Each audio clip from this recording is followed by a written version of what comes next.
मेरी शादी एक नामर्द से हो गई, लेकिन मैं उसके साथ बहुत खुश थी, क्योंकि मेरा पति एक बहुत अच्छा इंसान था और उसके पास पैसे रुपए की भी कोई कमी नहीं थी।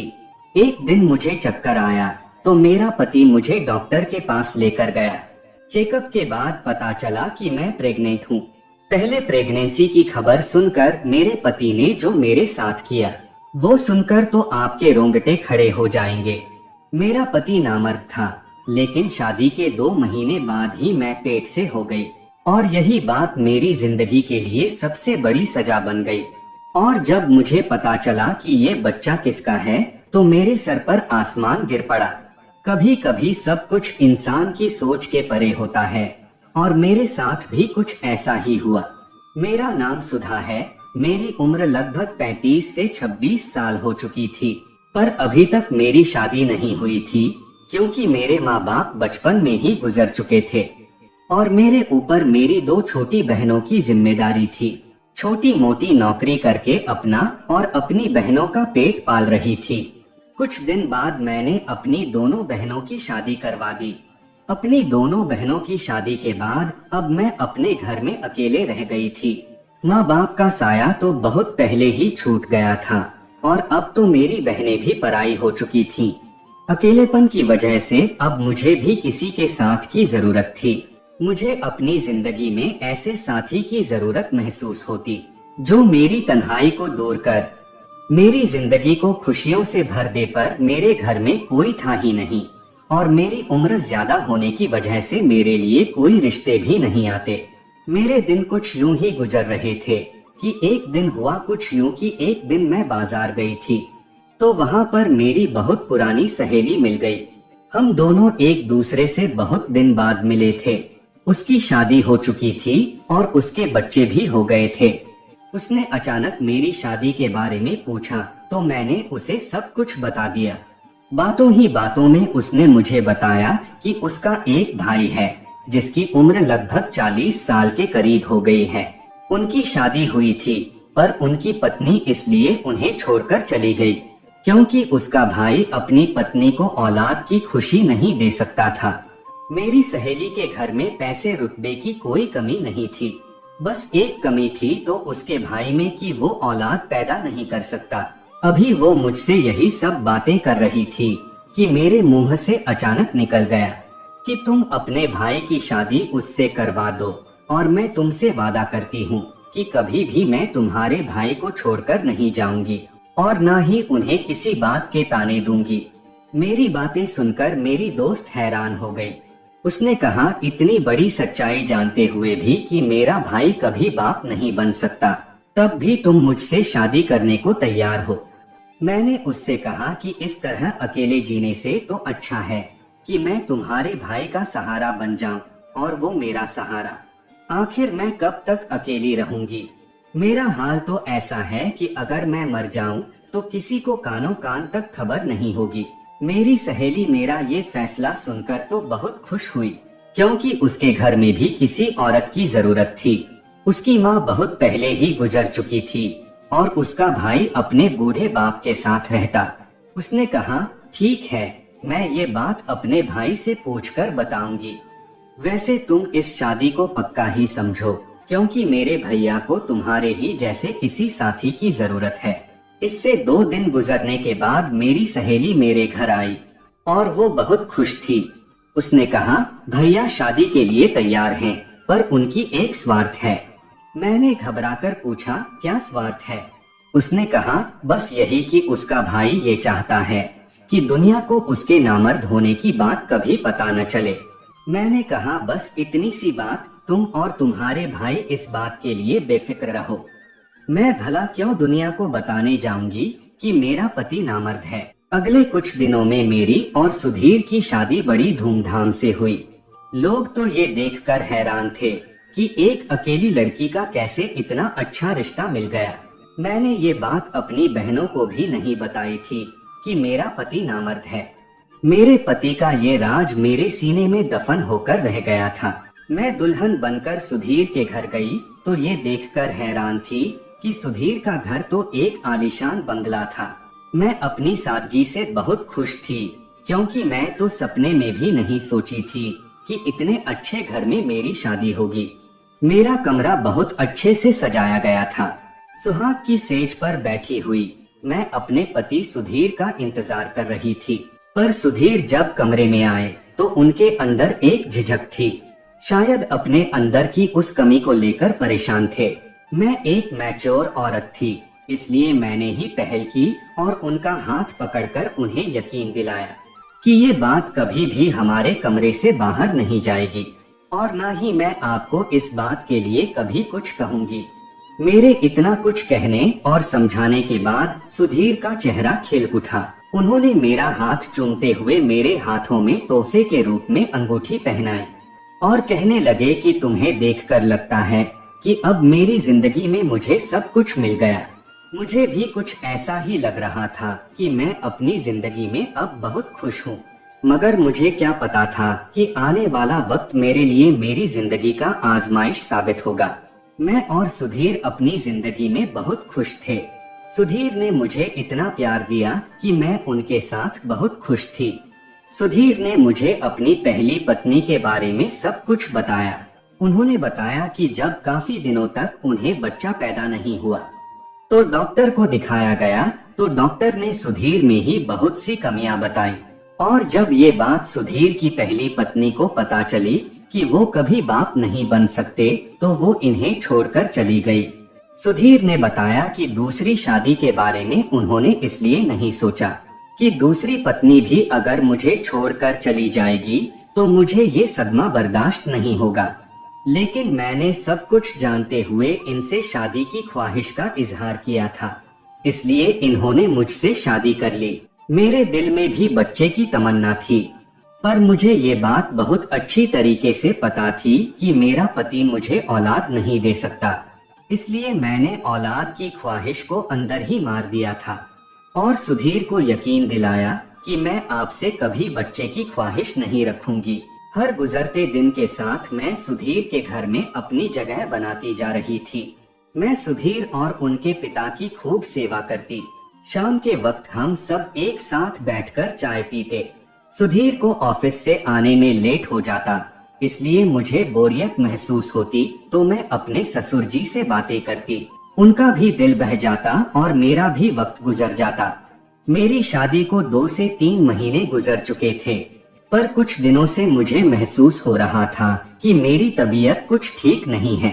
एक दिन हम सब खाने की टेबल पर बैठे हुए थे, तभी अचानक मुझे चक्कर सा आया और मैं गिरते गिरते बची। मेरी हालत देखकर सुधीर ने मुझसे कहा, लगता है कि तुम बहुत कमजोर हो गई हो, अपने खाने पीने का तो ख्याल रखती नहीं हो। ठीक है, खाना खाने के बाद हम तुम्हें डॉक्टर के पास लेकर चलेंगे, ताकि तुम्हें डॉक्टर कुछ ताकत की दवाइयाँ दे दे कि तुम खाना अच्छी तरीके से खाने लगो और तुम्हारे अंदर की कमजोरी भी दूर हो जाए। मैं डॉक्टर के पास नहीं जाना चाहती थी, पर सुधीर ने मेरी एक न सुनी। ऑफिस जाने की बजाय वो मुझे डॉक्टर के पास लेकर गए। डॉक्टर ने मेरा चेकअप किया और चेकअप करने के बाद डॉक्टर ने जो बात बताई उसे सुनकर तो हम दोनों पति पत्नी सन्न रह गए। डॉक्टर ने बड़ी खुश होकर ये खबर सुनाई थी, पर ये खबर सुनते ही हम दोनों के चेहरे की हवाइयां उड़ गईं। मैं और सुधीर बहुत ही अजीब नजरों से एक दूसरे को देखने लगे। चूंकि मुझे और सुधीर को ये बात बहुत अच्छी तरीके से पता थी कि सुधीर कभी बाप नहीं बन सकते, तो फिर ये बच्चा किसका? आखिर मैं प्रेग्नेंट कैसे हुई?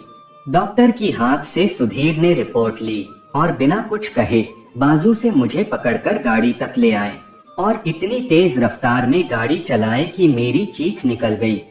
मुझे भी कुछ समझ में नहीं आ रहा था कि आखिर हो क्या रहा है। हम दोनों घर पहुँचे तो मेरे ससुर जी हमारे इंतजार में बाहर बैठे हुए थे। हम दोनों को घर आता हुआ देख फिक्रमंदी से पूछने लगे, अब बहू की तबीयत कैसी है? डॉक्टर ने क्या कहा? सुधीर के गुस्से से पारा हाई था। उन्होंने गुस्से में कहा कि आपकी बहू प्रेग्नेंट है, जबकि ये बात मैं बहुत अच्छी तरीके से जानता हूँ कि ये बच्चा मेरा नहीं है। सुधीर की बातें सुनते ही मेरे ससुर जी हैरानगी से कहने लगे, तुम ये कैसी बातें कर रहे हो? मैं हाल में पड़ी सोफे पर ही डर गई। क्योंकि मुझ में इससे ज्यादा बदलाव करने की हिम्मत नहीं थी। मैं बेकसूर थी, लेकिन मेरा पति चीख चीख कर मुझे बेइज्जत कर रहा था। सुधीर की बात सुनकर मेरे ससुर जी गुस्से में कहने लगे, थोड़ा सोच समझकर बात किया करो और इस तरह अपनी पत्नी पर इल्जाम लगाने से पहले कुछ तो शर्म करो। अपने ससुर की बातें सुनकर मुझे थोड़ी हिम्मत मिली और मैंने रोते हुए सुधीर से कहा कि मैं नहीं जानती कि यह बच्चा मेरे पेट में कैसे आया, लेकिन मैं इतना जरूर जानती हूँ कि आपके सिवा मेरी जिंदगी में कोई नहीं है। सुधीर ने गुस्से में कहा, तुम तो चुप ही रहो। आज मुझे समझ में आया कि आखिर तुम्हारी शादी क्यों नहीं हो रही थी और तुमने मुझसे शादी इसलिए की क्योंकि तुम्हें अच्छी तरीके से पता था कि मैं कभी बाप नहीं बन सकता था। इसलिए मैं तुम्हारे हर जुर्म को बर्दाश्त करता, लेकिन तुम गलत थी क्योंकि मैं इतना बेवकूफ नहीं हूँ कि किसी और के बच्चे को अपना नाम दो। इसलिए बेहतर यही होगा कि तुम अभी और इसी वक्त अपना सामान उठाओ और यहाँ से चली जाओ। मेरे ससुर जी ने सुधीर को समझाने की बहुत कोशिश की, पर सुधीर गुस्से में पागल हो चुके थे। वह कुछ भी जानने और समझने को तैयार नहीं थे। सुधीर ने गुस्से में मेरा हाथ पकड़ा और आधी रात को मुझे बाहर निकाल दिए। मैं रोते बिलखते अपने घर वापस आ गई। मेरा और सुधीर का रिश्ता जहाँ से शुरू हुआ था, शायद वहीं पर खत्म होने वाला था। यह सब सोचते सोचते मेरी तबीयत बिगड़ रही थी, पर मुझे अभी भी सुधीर की परवाह थी क्योंकि मैं उनसे बहुत प्यार करती थी। मैं सारी रात रोते ही रह गई और रोते रोते ना जाने कब मेरी आंख लग गई, मुझे पता नहीं चला। मेरी आंख उस वक्त खुली जब दरवाजे पर दस्तक हुई। मैंने दरवाजा खोला तो सामने मेरी ननद खड़ी थी। मैं रोते हुए उसके गले लग गई। रोते रोते मैं उससे कह रही थी कि मैं बेकसूर हूँ और मुझे नहीं पता कि यह बच्चा मेरे पेट में कैसे आया। मेरी सहेली, जो कि मेरी ननद भी थी, वह मुझे समझाते हुए कहने लगी, तुम चिंता मत करो, सब कुछ ठीक हो जाएगा। मेरी सहेली मुझे समझा बुझाकर चली गई। मुझे अपनी सहेली की बात पर बिल्कुल भी यकीन नहीं था। आखिर यह सब वो कैसे ठीक कर सकती थी।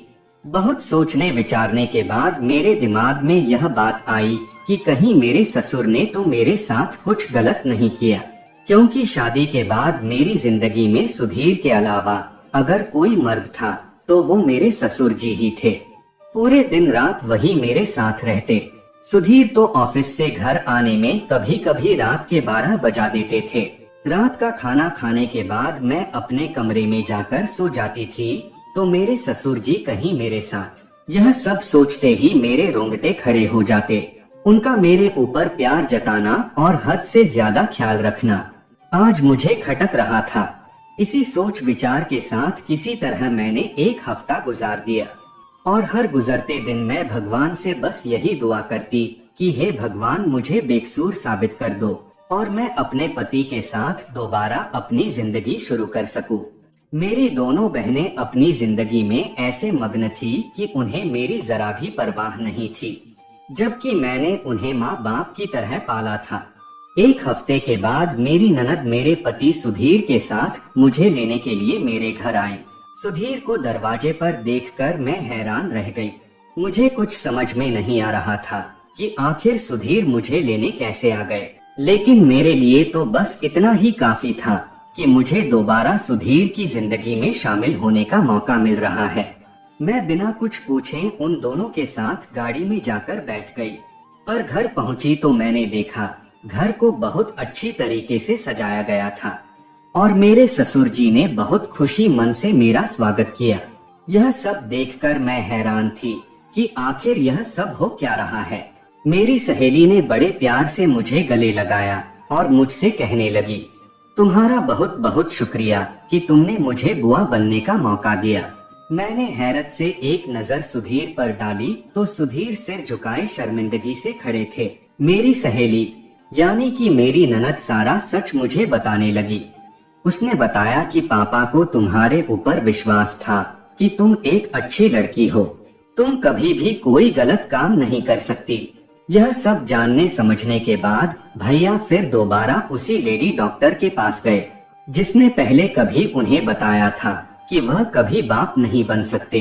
लेडीज डॉक्टर भैया को देखते ही पहचान गई, पर जब भैया ने उन्हें बताया कि मेरी दूसरी पत्नी प्रेग्नेंट है, तो लेडी डॉक्टर ने भाई को ऐसा सच बताया जिसे सुनकर उनके सर पर आसमान गिर पड़ा। उस लेडी डॉक्टर ने बताया कि भाई के अंदर कोई कमी नहीं थी। उनकी पहली पत्नी ही भाई के साथ रहना नहीं चाहती थी, इसलिए वह ऐसी दवाइयाँ इस्तेमाल करती कि वो कभी प्रेग्नेंट ना हो, और भाई पर नामर्द होने का झूठा इल्जाम लगाकर इनसे छुटकारा पाना चाहती थी। इसलिए वह पैसे के दम पर डॉक्टर से भाई की झूठी रिपोर्ट बनवाई कि भाई को लगे कि वह कभी बाप नहीं बन सकते। यह सब होने के बाद वह दिन रात भाई को नामर्द होने का ताने देती। इसलिए तंग आकर भाई ने खुद ही उस औरत को तलाक दे दी।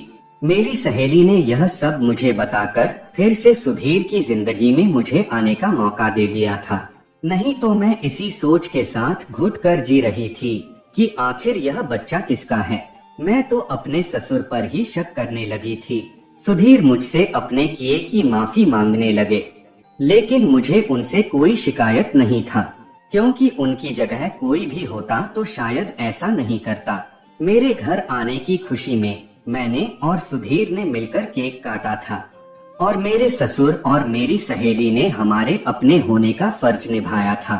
मेरे ससुर ने मेरे सर पर हाथ रखकर मुझे बहुत सारी दुआएं दी, पर मैं दिल ही दिल में शर्मिंदगी महसूस कर रही थी कि कुछ लम्हों के लिए ही सही मैंने अपने ससुर के ऊपर शक किया।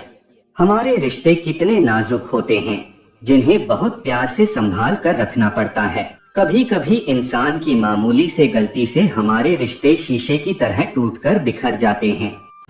तो दोस्तों, ये थी हमारी आज की कहानी। आपका क्या कहना है इस कहानी के बारे में? कमेंट करके हमें ज़रूर बताएं। वीडियो को लाइक कर दीजिए और चैनल को सब्सक्राइब करके घंटी को दबाकर ऑल पर सेट कर लीजिए, ताकि आने वाले वीडियो आपको तुरंत मिले। मुझे दीजिए अगली वीडियो तक इजाज़त। तब तक के लिए धन्यवाद।